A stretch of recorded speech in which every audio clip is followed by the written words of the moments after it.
Hello and welcome to this Bristol Ideas online event. My name is Zoe Stedman-Milne and I'm the creative content producer for Bristol Ideas. I'm delighted to be joined today by Professor Sarah Tarlow. She's the Professor of Historical Archaeology at the School of Archaeology and Ancient History at the University of Leicester. And one of the most interesting things about Sarah is the fact, A, that she's an archaeologist, but also her area of research.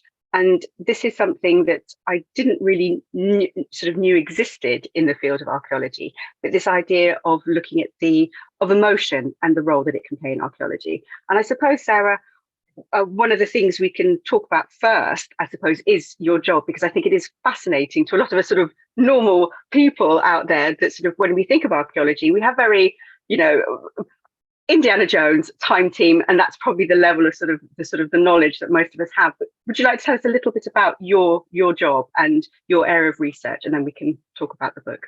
Sure, yes. I think a lot of people think that. They think of archaeology and they think of excavation, they think of me scraping away or using a toothbrush or something like that, or alternatively running from boulders in caves. And obviously there's a bit of that, but what I'm mostly interested in is understanding people in the past.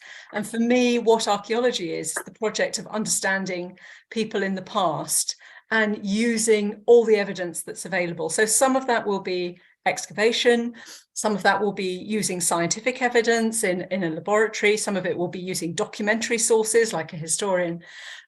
So I try to combine all of those things. And one of the things that I've been interested in for the last 30 years is whether we can look at emotional experience in the past, because I think that's such an important part of people's lives. And we've often neglected that when we've written about people a long time ago. Thank you. And in the book, which we are here to talk about, so The Archaeology of Loss, Life, Love and the Art of Dying, which I'm not sure we'll be able to see, but we'll include pictures in this post, has a beautiful cover, by the way. And I was going to ask you about sort of knowing writers and publishers for the amount of time that I do. I know that you don't always have choices when it comes to the imagery that's used, but it is a beautiful cover. But it's a memoir, and it's a very personal memoir. And I've got to say, I read it very quickly and then had to spend a whole day just sort of thinking about it, because there is so much sort of raw emotion in the book, which I think is an interesting thing that we could talk about. But you do this really moving thing where you weave your expertise of archaeology, not only your own research, but the research of others and different models that are used in archaeology, to tell the story of you and your husband, Mark, and his death. Do you want to tell us a little bit, I suppose, about why you decided to write a memoir, and I suppose to sort of lay bare this experience in such a sort of a very raw and honest way? Yes, I think there are a couple of reasons for that.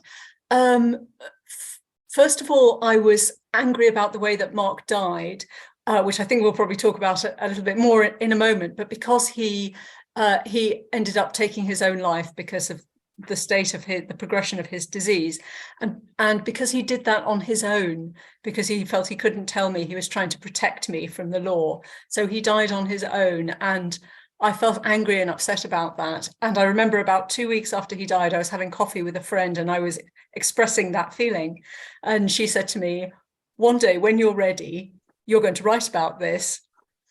And I just filed the comment away. I was so exhausted then. I couldn't do anything for a few years, actually. I couldn't have sat and written a memoir after his death.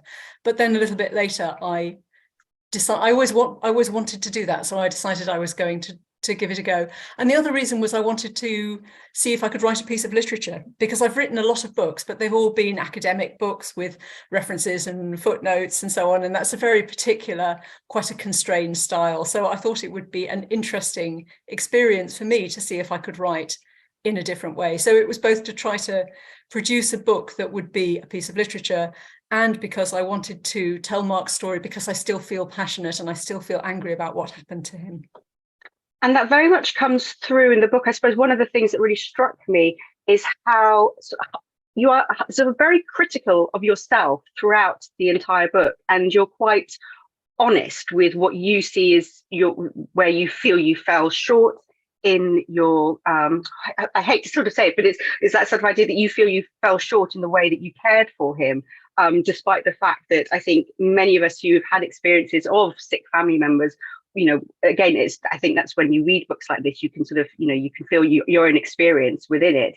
And I think we all kind of can understand the level of care that it requires to look after a person. So I thought, again, you are quite hard on yourself. And I suppose there's been this passage of time since it happened, and then this passage of time since you've written the book. And I'm not sure, obviously, now you're coming towards publication, or I think the book is just coming out now, and whether you've revisited the text and whether you still feel that you are right to be so harsh with yourself. Yes, I think there's certainly been a bit of a change, and I think that was part of the process of writing the book for me. I didn't write it as therapy. I didn't write it because I thought it was going to be cathartic to get it all on the page. But I think having done that and having found a way of telling that story and telling the story of what happened to me and Mark, what happened to our relationship, what happened to him and how I was feeling, I think I have found a way to be a little bit more compassionate towards myself. You asked me before about why I wanted to write this, and I think another reason is because when Mark was very ill and I was very stressed with caring for him and doing all the other things that you have to do when you're a mother and the main wage earner and the house and keeping the house and all of the other things, and I looked for literature about caring for somebody who was seriously ill, and all I found was very romantic, and it was all about love, and the carers only ever felt anxious that they were failing as a carer. They were worried that they weren't doing their best as a carer. And I thought, am I the only selfish person here who's worried that who's upset that I can't do my job, that my time's no longer my own? And a lot of my concerns felt kind of selfish. So I wanted to write an honest account of caring, to say, yes, actually, I had those selfish thoughts as well. It wasn't all about Mark. It wasn't all compassion for Mark. It was a lot of it was self-pity. A lot of it was feeling angry about the situation in which I found myself, that I never volunteered for. You just find yourself in that situation, as I think a lot of people do. And I think that's one of the things you write so interestingly and very sort of with a lot of clarity, is this how you sort of you and Mark sort of slide into his illness in a lot of ways.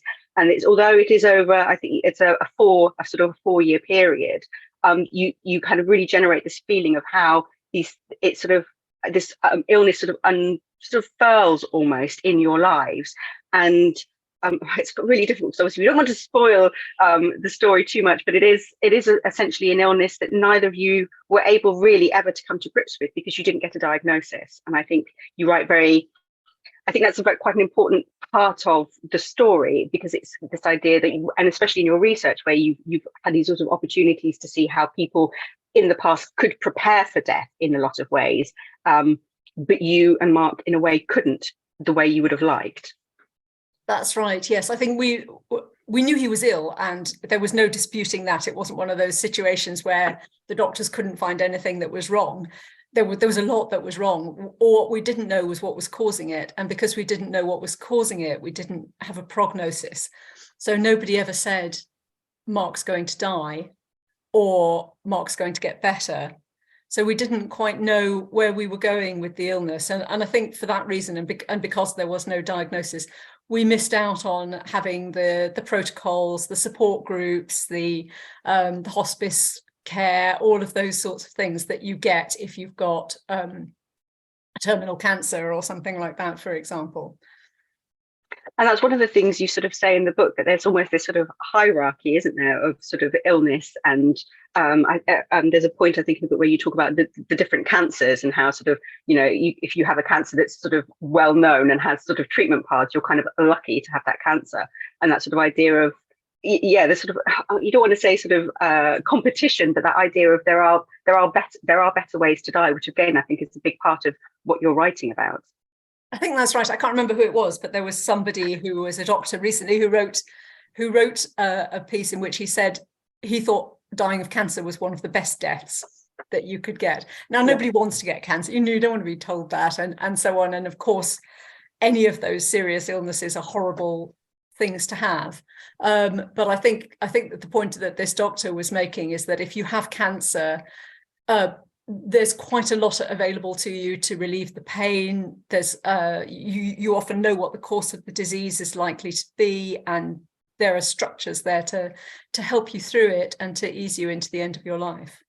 One of the things that again was very moving in the book was your sort of desire to retell the story of your life together.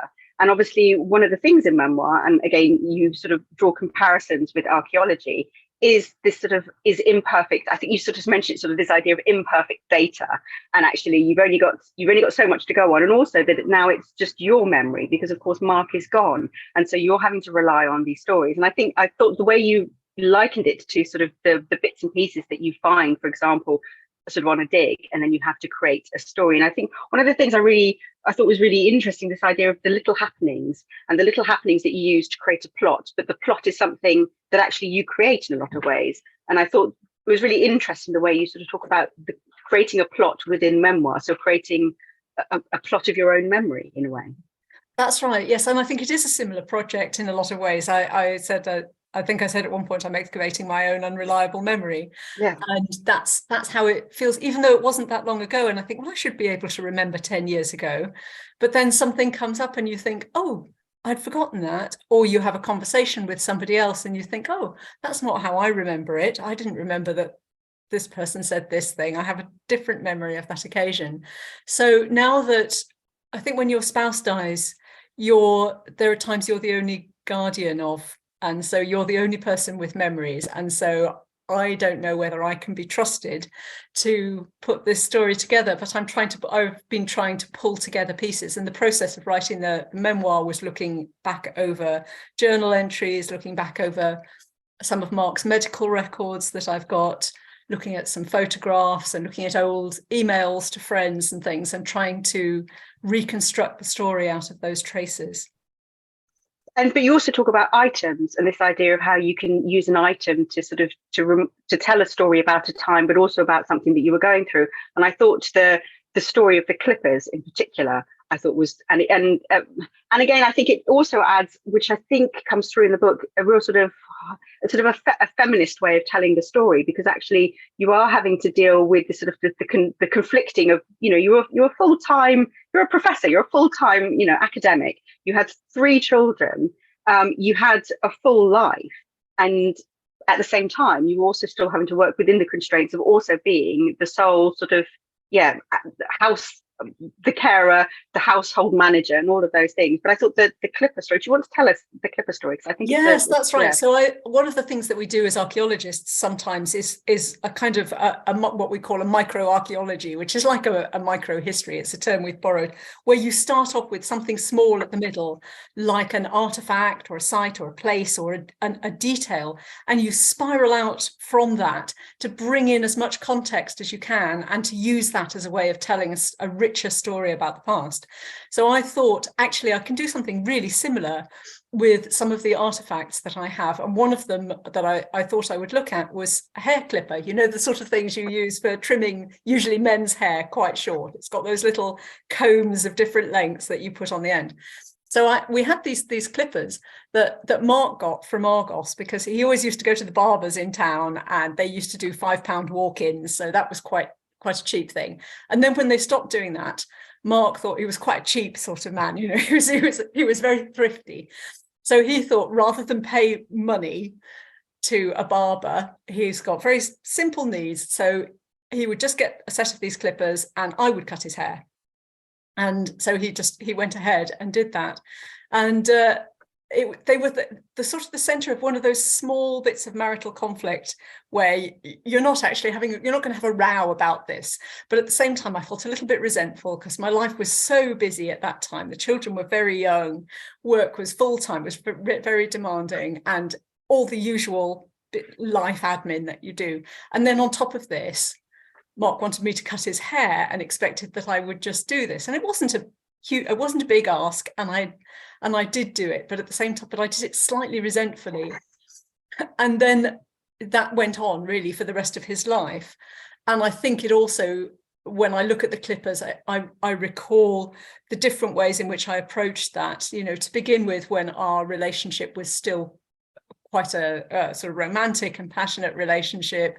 It was nice because it was an excuse for physical contact, and that what primatologists call grooming behavior was a nice thing to do. I would touch his head, and that was a nice thing. And then as I got more angry and resentful of Mark, performing those grooming behaviors became more arduous, and I resented them, and I didn't find that they were a source of physical pleasure anymore. And actually, the caring for the body is again something that I think as a society we don't it's sort of tucked away behind closed doors in a lot of way. I think when you think about sort of caring for people in the past, I think it's a lot more kind of apparent that there was the physical thing that we had to do to look after someone else's body. And I wonder whether now sort of our age of sort of technology, we've always used technology as a way of sort of hiding the sort of the very basic things away. And I think you describe, not in a complete detail, but you describe in some detail that the sort of the things that you had to do for Mark physically, and you also compare it to, and I'm sorry if I remember this incorrectly, but the body that was found in Vietnam, and that sort of, and the fact that there was proof that someone had cared for this sort of probably extremely disabled young person for an extreme amount of time, and the effort that would have gone into it. But it struck me that the effort that they put into it was not terribly dissimilar to the efforts that you were sort of taking to look after Mark. Do you want to talk a little bit about that? Yes, I found this was such a striking archaeological burial. It's a burial of a Neolithic man, so from about 4,000-5,000 years ago in Vietnam, and is a man of about 25.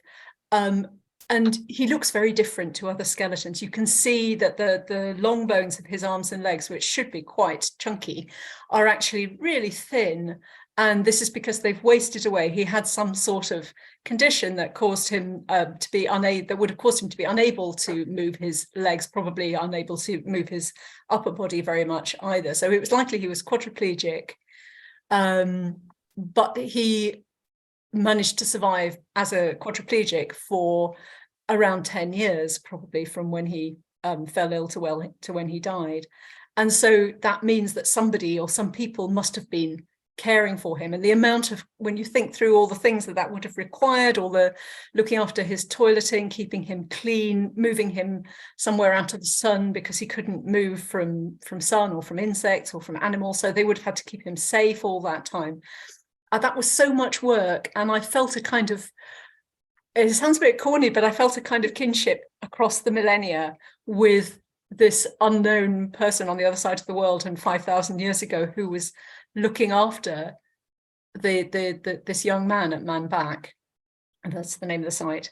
And yes, I had all the advantages of technology, and there's a lot of gadgets. I had running water, I had electricity, I had a hospital bed, and all the other things that are available to people today to look after those who are unable to move, as Mark was at the end of his life.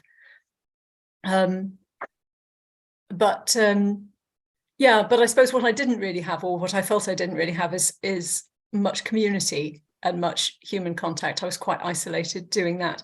So I hope that whoever cared for the man at Man Back had help. I hope she had family and friends and kin and neighbours around her who helped her and helped him. And I suppose this crosses over with your areas of research, this how we can imagine that those carers, that family, felt about that person, and whether we can sort of decide whether it was a similar emotion that, for example, you were feeling for Mark, and whether there was sort of crossover when they would have had moments when, they were frustrated and angry and, hurt and all of those things, and how we can look across sort of time and sort of work out what those people might have been thinking or feeling. That's right. And although we can never say for sure, we can imagine and we can think about those things, and we can look at there are some things we might be able to say. So we can think about the experience of the man himself and think, well, he must have been quite a kind of resilient, optimistic, cheerful person to have survived so long, because we know psychologically, we know that it's very difficult to survive severe illness and paralysis that actually means you can't do a lot of the things that people around you are doing without having quite a positive outlook on the world. So I feel like we might know that man a little bit even down the centuries. And again, you draw the sort of comparison to Mark's own sort of state of his own, I suppose, feelings about himself. And of course, you're having to imagine what he might have been feeling. So one of the things you write very movingly about is the fact that you didn't have the conversations with each other that you would have liked to have had. And again, I suppose, don't we all, you all, in hindsight, there's always that thing of, oh, I wish I'd asked that question. I think when you think about sort of elderly relatives dying, and I think it's that idea that there will always be time, but that actually, if you don't ask the question, if you don't have the conversations, there might not be that time. But I suppose one of the things is quite interesting is how Mark's own approach to his illness, and the fact that he sort of did, sort of squirrel himself away. He sort of hid it away from the world. He sort of took himself out of social circles and friends, and how that impacted not only his own health, but I suppose how you felt about the illness. That's right. I think we had very different attitudes, I think, to how open we wanted to be. And I'm the kind of person who likes to let people know what's going on, and I like to communicate what's going on in my life. Otherwise, I wouldn't have written a memoir and have it read by complete strangers. But Mark was very much more private. And he would often say, well, I don't see why I'm not going to tell so-and-so, because it's none of their business. And that was just not the way I ever thought about it. And whilst I wanted to respect his privacy, the effect on that for me meant that nobody really knew, or very few people knew, what we were actually going through. And a lot of people were surprised when he died, because he'd hidden the nature of his illness so successfully. And do you think that sort of, I don't want to sort of say a sort of a commentary on the way we deal with illness now as a society, that idea of chronic illness. Do you think that is, when you look at obviously your years and years of research into looking at how other times have dealt with death and potentially chronic illness, do you think it is a sort of a sign that it's something that we try and hide away now, that we don't want to talk about, we don't want to confront? Or do you think it is? In some ways we talk about death a great deal, but in other ways we don't talk about our own deaths very much. And death is still seen as, I think, a failure and a bit of a source of shame. It's a failure of medicine. It's my own failure. If I die, that means I haven't been exercising enough, and I haven't been eating healthily, and I haven't given up drinking, and all the things that I should have done in order to live forever. And of course, nobody lives forever. Even if you can do all of those things, and you're still going to die. And in my studies of medieval literature on the art of dying, one of the things there is that nobody ever dies of anything. They never have a cause of death. They just die, and that's okay, and that's normal, and it's not a failure. It's what happens to everybody, and it's part of the human experience, and something that people want to prepare for and want to do well. But I think because death has got this kind of whiff of failure about it for modern society, we try and pretend it's not happening a lot of the time. And even when people are really sick, we often say, well, there's still hope. You might get better. You just need to, concentrate on battling this thing, the right frame of mind, and so on. And you might be absolutely fine, or take some more vitamins or herbal extracts and so on, and you'll be all right. But of course, ultimately, we're all going to die, and finding a way to talk about that and finding a way to prepare for that is really important. And I think that's one of the things I was thinking about the day after I read your book, and I was thinking about it. And I was, again, going through a pandemic, and there were sort of elements of death became very apparent to us all, I think, during that time, because obviously it was being constantly, we were being bombarded with numbers of death. And I think it was a sort of a wake-up call. Particularly, I think maybe if you hadn't ever had death in your own immediate circle, in your own family, to suddenly be confronted about it. And I wonder how many of us during that time started to have real thoughts about what it meant to potentially, not potentially, because we are going to die, but to actually really think about your death and what that meant.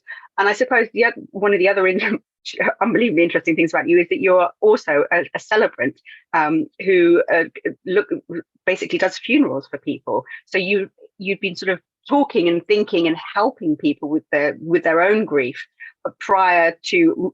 Is that something that you started doing prior to Mark actually becoming ill? Yes, it was. It was actually at my father's funeral. My father was quite although he was born into an Orthodox Jewish family, by the time he died, he was quite aggressively atheist. So we went for a humanist funeral and we had a humanist celebrant, and she was great.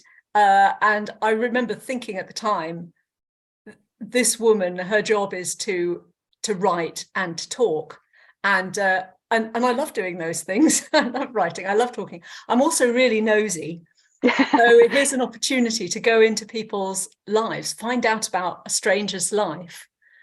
And it's a great honor to be able to write about that person and to be able to help the family through a really difficult moment in their life when the bereavement is still very raw and very fresh.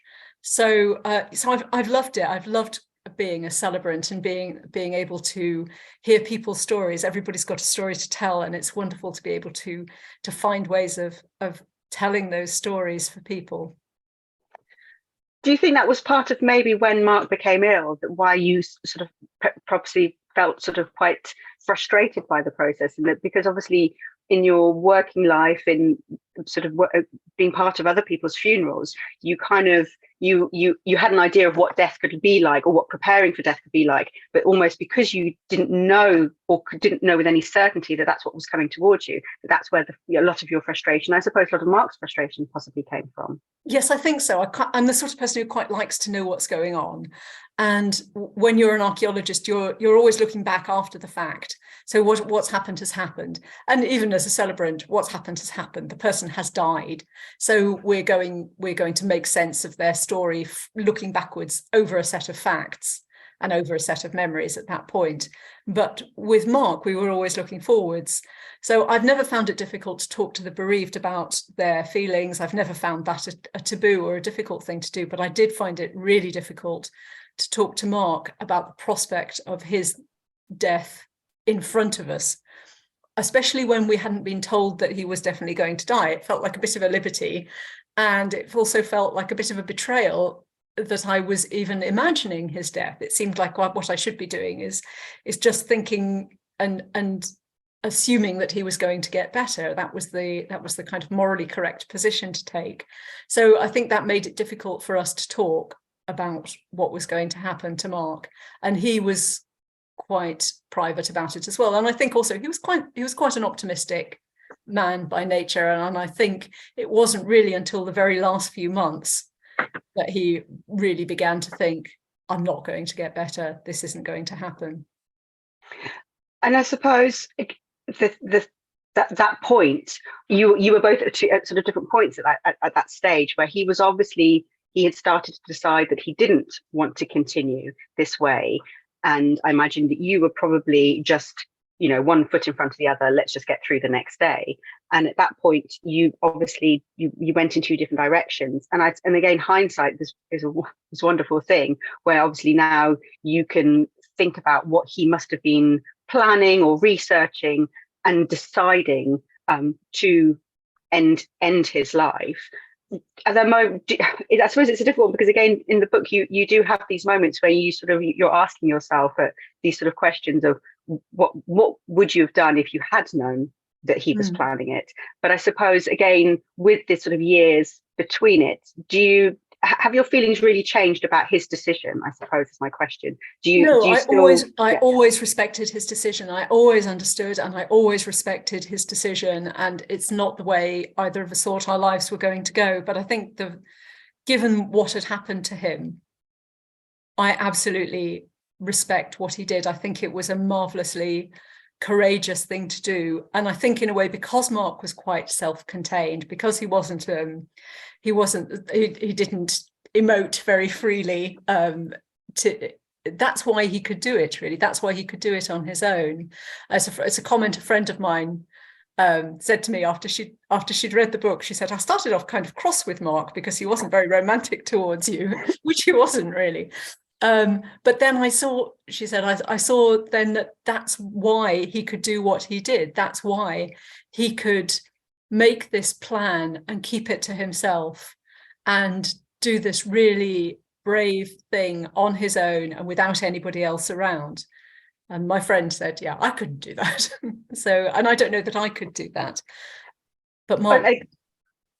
And those were the thoughts that I was having when I was sort of thinking about the book, because again, you say, you know, that because one of the things you say at the beginning is how you choose to tell your story, and you give us sort of different versions of what the story could be. And although you know, the chapters of when you are young and you're falling in love and getting together, I don't know, you sort of really translated this sort of heady, that I really felt that sort of heady, sort of the first moments of falling in love with each other. And I think you do a really good job of sort of that love remained there throughout the sort of your time together, you know, your short little marriage, but also through your caring. I think although you're very hard on yourself, I think it's very apparent that there was this love underneath it all, which I think is probably why Mark was able to make the decision that he did. I think that through it all, that love was felt. And I wondered again about the choices that you made in your storytelling, in your plot, whether you were, I feel, too hard on yourself, that you didn't give your love story enough credence, I suppose. Yes, I don't know. I think it was when he died, I think he'd been ill for such a long time, and I'd been tetchy for such a long time, that was really the dominant thing. And I think also when you're tetchy, you feel like you've got some sort of scores to settle, but I didn't want to write that. So I didn't want to write that kind of memoir. Oh, and here's another thing that he did that was really annoying. Poor me.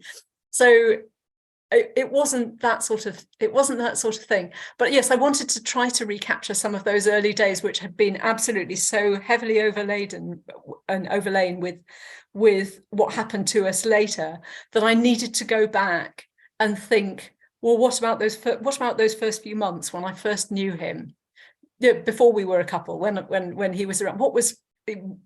I remember thinking, yes, this man he's so cool and clever and sexy and all of those things.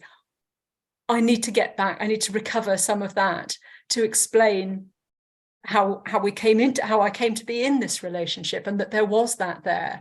But I think towards the end, you know, it was obviously he was so changed by the illness, and I was so changed by the experience of caring, that aspect of our relationship did get lost a bit. And I look back and think, yeah, you know, there are things maybe I could have worked harder, I could have done more to try to keep that aspect of the relationship alive. But then maybe that's what you were saying, maybe I'm being a bit hard on myself there, because yeah, all of the other business of life and so on intervened.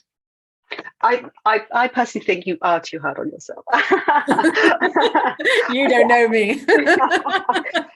I think the other part of it is, and again, I hugely admire Mark at the end of it. I think I'm very similar to your friend, because at moments I was just like, oh, she's having to do everything. Why is he not seeing that she's trying so hard? But at the end of it, I felt really sort of very emotional about Mark, and how he was so brave, I suppose, and decided to do this.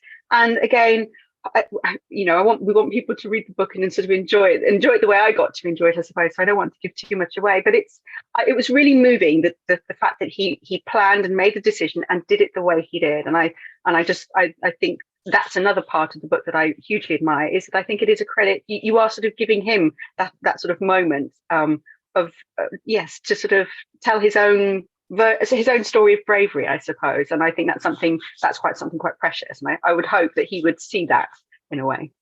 Well, thank you for saying that, Zoe. That's such a nice thing to say. If I kind of done something that would be a tribute to Mark as well, that's that's a wonderful achievement. I'll be really happy with that. And I think sometimes in memoirs, there's so many out there that sort of deal with families and what it means to get through, I suppose, a trauma. One of the most sort of, again, I suppose I'm using the word sort of emotional a lot, but then you are an expert in emotions, is I think this idea of how something really dreadful can also bring out the best in people, I suppose. And I wonder again if that's something in your in your working life in sort of archaeology, this is something that you've sort of seen in some of the sort of research that you've done, how death sometimes can actually not necessarily be a positive, but can be the making of someone.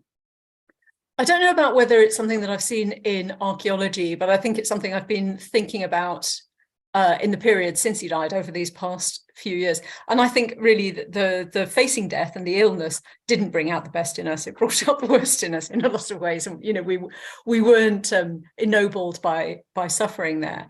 However, in the period since he died, it's such a dislocation, the loss of a spouse. It's so much more of a dislocation than the loss of a parent, although that can be equally as sad a thing to happen to you.